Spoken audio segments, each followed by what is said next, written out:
ana ñu doon wax naan dund ga wàññeeku na Walf Fadjri ne weeru yàlla day ginnaaw ba gouvernement ba waxee ne dund ga wàññeeku na waaw dara France daal di xideen laa la wax dama ne la borom kër ya fa ñu nekkoon foofee la ñu nekk ba léegi ni la tey la mbir mi gën a dëgër mitti lool dara wàññeeku laa la wax xanaa bu dul suukar sa waaw yéene kaa gi ne dama ne la njëg ya wàññeeku wuñu 24 heures yéene kaa ne gis nga Kaolack ge waaw lu tolloo juróom-benn fukk ak juróom-ñeent ci ay commerçant yoo xam ne kon dañ leen a jàpp parce que nag nangu ñoo wàññi kon dund ga 24 heures yéene kaa ne waaye moom Macky Sall mi la ma ngay yëngal gouvernement nga mba nag sa ko yéene leen de démb ca conseil des ministres ci lu jëm nag ci wàllum liggéey la wàllum pont Oumar Sassoum ge Macky Sall nee na gaaw ak bu jee ak anulaay ak talib Senoba bi ñoo na defaraatu pont wu Tombor Émile Badiane Bayla ak Jululu te jamono joo jaay nguuru Macky Sall gi lu ne gis nañ ko fi laa la wax ci lu jëm nag ci wàllum tappale libération yi rek ne te gis nga wàllum tappale yooye waaw punkal yi ci boppam kon ñoom ñoo koy def laa la wax ay punkal ay kilifa la saga des faussaires à col blanc dama ne la wàllum certificat de nationalité tappale procès fictif yi nag allahu akbar ba ci passeport diplomatique ya yéen a ngi fàttali ko kon procès fictif bi nga xam ne moom la ñu génnee Abdou Fall mi ñu tëjoon ngir viol la mineur waaw daal di wàññi tam daanam nga Amadou Lamine Diagne nag nga xam ne dañ ne moo doon luxus bàyyi na turam na ca bureau procureur général balay cour d'appel bu Ndakaaru waa xanaa da ngeen a fàtte coowal Abdoulaye Agne 2019 archiviste service des affaires civiles et du sceau nga xam ne moo doon réparé nationalité ya allahu akbar région bi doon jaay nationalité sénégalaise yi ñoo ko jaay Syrien Ahmad de Alom si nga xam ne février lañ ko daaneel ngir wàllum activité terroriste allahu akbar termine yéene kaa ne dama ne passeport diplomatique yi lée maa leen ciy wax tey lu doy waar ay jeune mara ay mbele ay ñuy tukki candidat à l'immigration am na ñoo xam ne sax seeni gel lañ ko jox laa la wax yaa juma la maa ju maa la wax lii yéene kaa gi ne coowal passeport diplomatique yi nga xam ne ay député lañ ci jam kon balaa mu tuuma saay bu ñu xëyee askan wi nekk ci biir réew mi la ak ci bitim réew di gën di mer mbir maa ngi gën a rëy di scandale bi waaw te scandale bi daf ñuy fàttali kon coowal passeport diplomatique yu Congo Brazzaville 2017 la woon te loolee sax nag ay député yu ësle comme ça indi wuñ ko de déedéet yéene kaa gi ne xoolal leen ma coowal Kilifeu ak Simon te gis nga ñooñee tey mbirum visa la ñuy laam-laamee une affaire présumée d'escroquerie au visa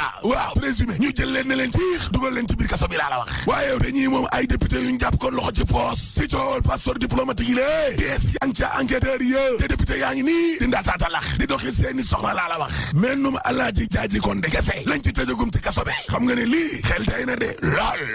termine yéene kaa ne waaye xoolal leen ma dossier Ousmane Sonko xoolal leen ma dossier Barthélémy Dias xoolal leen ma dossier Khalifa Babacar Sall ak na ca assemblée nationale ba taxawee laal li malaanu kirange yóbbu leen fa ma xam ne benn waaye député yi ñoom mbir mi daal xam naa ni yéex na critique yéene kaa ne waaye yéex googee jeex na waaw dama ne la waa ji wageeg Sall seeni mbir jeex na parce que gaañaa nga ca procédure d'urgence ci assemblée nationale ngir laal li seenu malaanu kirange laa la wax xam nga opération bi nga xam ne moom nguur gi yëkkati woon indi ci dossier Seydina Fall Bougazelli mi naan waaw boo leen gisee mu am liberté provisoire ñeñ patiti patata parce que justice bi Bougazelli lii ak lii loolee yeyul nit ñi waaw looloo tax nag ba assemblée nationale day ci député yi dana ca jóg de yéene kaay Pape Sarr bi ne te gis nga Moustapha Niass waaw bëggul jaaree ci buntu sarale bi de déedéet bëgg naa defar crédibilité dara jàmm Moustapha Niass bëgg naa delloo assemblée nationale cërëm laaste coowal passeport diplomatique yooyu yëngooti na de parce que Jaaji Konde am na beneen plainte boo xam ne dal na ca kawam laa la wax ab Guinéen la fukki million ak juróom la koy laaj allahu akbar ca yàlla 24 heures yéene kaa ne boo leen bëggee dégg-dëgg waaw Macky Sall ci boppam moo xamatul fi muy taxaw déet waay alakay libération yéene kaa ne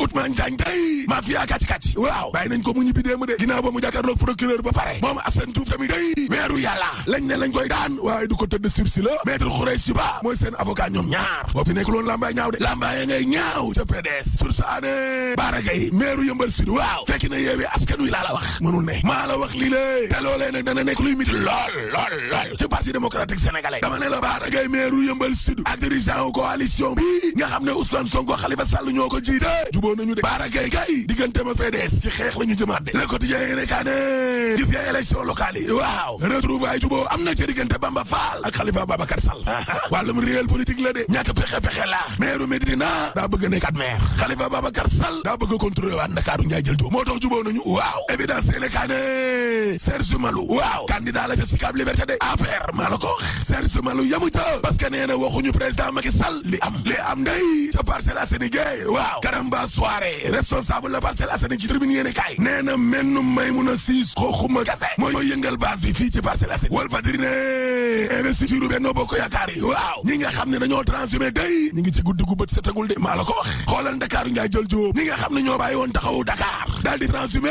aya bi mang sa la course attention de muy Moussa Sy muy Alioune Ndoye waaw waa gars yi fan la ñuy mujjee xam demal ca diwaanu Ziguinchor gale Abdoulaye Baldé fan lay mujjee xam demal ca diwaanu Podor Aïssata Tall Sall fan lay mujjee xam terrasse na nga fa ca diwaanu Thiès gale Idrissa Seck day moo defoon Talla Sylla maire moo taala fan lay mujjee xam Ourossogui maître Moussa Bocar Thiam PS fan lay mujjee xam L'Observateur ne gis nga investiture Benno Bokk Yaakaar yi lée kenn xamul fan ngay mujjee ci ñoom suspense bu doy waar te xam nga lan moo ci doy waar nekkul ne da ngaa nekk ca base ba di yëngal gësam di mobiliser di yëngal rek na yow la ñuy jiital de maa la ko wax professeur Alioune Ndiaye waaw nee na Macky Sall am na ci ay gox yoo xam ne dina fa am problème de yu bari sax parce que am na ñenn ñoo xam ne nit mënul fexe ba ñu bàyyi candidat mbaa dee Allahu akbar am na ñoo xam ne tamit dañuy fayu ku leen jiitalul ñu sanctionné Benno Bokk Yaakaar jël seeni voix jox ko opposition ba yéene kaay groupe Futurs Médias gi ne révision exceptionnelle bi ñu doon def ci élection locale yi waaw liste électorale yi tey jëlee ci alxames ji lañ koy siiwal contentieux yaa nga ca wala nekkoo ca jafe-jafe suba lay ubbeeku waa kër Thiendella Fall direction générale des élections lii la ñu dogal l'info yéene kaay ne Cheikh Oumar Sy président GFC commune Gueule Tapée Fass Colobane waaw wax na de nee na opposition bi amuñu benn intérêt di tasaaroo laa la wax waaw ki la Cheikh Oumar Sy yamu ca parce que surtout Alaaji Malick bi nee na li ñu amul droit nag mooy di diggee rek parce que nag dañoo am population boo xam ne day ñi ngi dund ndool gu miti goo xam ne extrême pauvreté sur quotidien coow yi nga xam ne moom moo fi amoon ci weeru mars 2021 waaw enquête ba moom mbaadu demul dikul daa dee mooy coowal Ousmane Sonko la waaw mais enquête ba anamu maître Malick Sall mbëri la ko jiinoon Aïssata Tall Sall ne am nañu lëndëm ñu ne ca biir Sidiki Kaba ne commission nationale indépendante pour mu leer waaye M2D ne li leer ba leer ne li fi xew nii duñ ko bàyyi mu jàll laa la wax mbir mi day leer rawatina ñi nga xam ne ñoo ci loru lay di victime yi Direct News ne ndeysaan te boobu fekk na nag Léopold Sédar Senghor doon wax naan Dakar c'est comme Paris yaakaaram nga tas na lam doon gént fàtte nañ waaye ñi soxla ndimbal tamit day mooy yenn soxna yi ubbil L'Observateur yéene kaay gi nañu mais neexul ba neexul de mais am na jigéen ñu am fit de benn jigéen ñaari jëkkër bigami te daa xew kat Abdou Italie waaye ñee am fit waaye soxna yooyu de ak lu ñu am fit du ñu ëpp fit mu ñi naan suñu pétrole bi le waaye nañ xam ne suul gaz du ko tere xeeñ de te troisième mandat dañ ko fiy tere rek boo paree ma ne la alaaji tëjal jaajëf El Hadj Ahmed Aïdara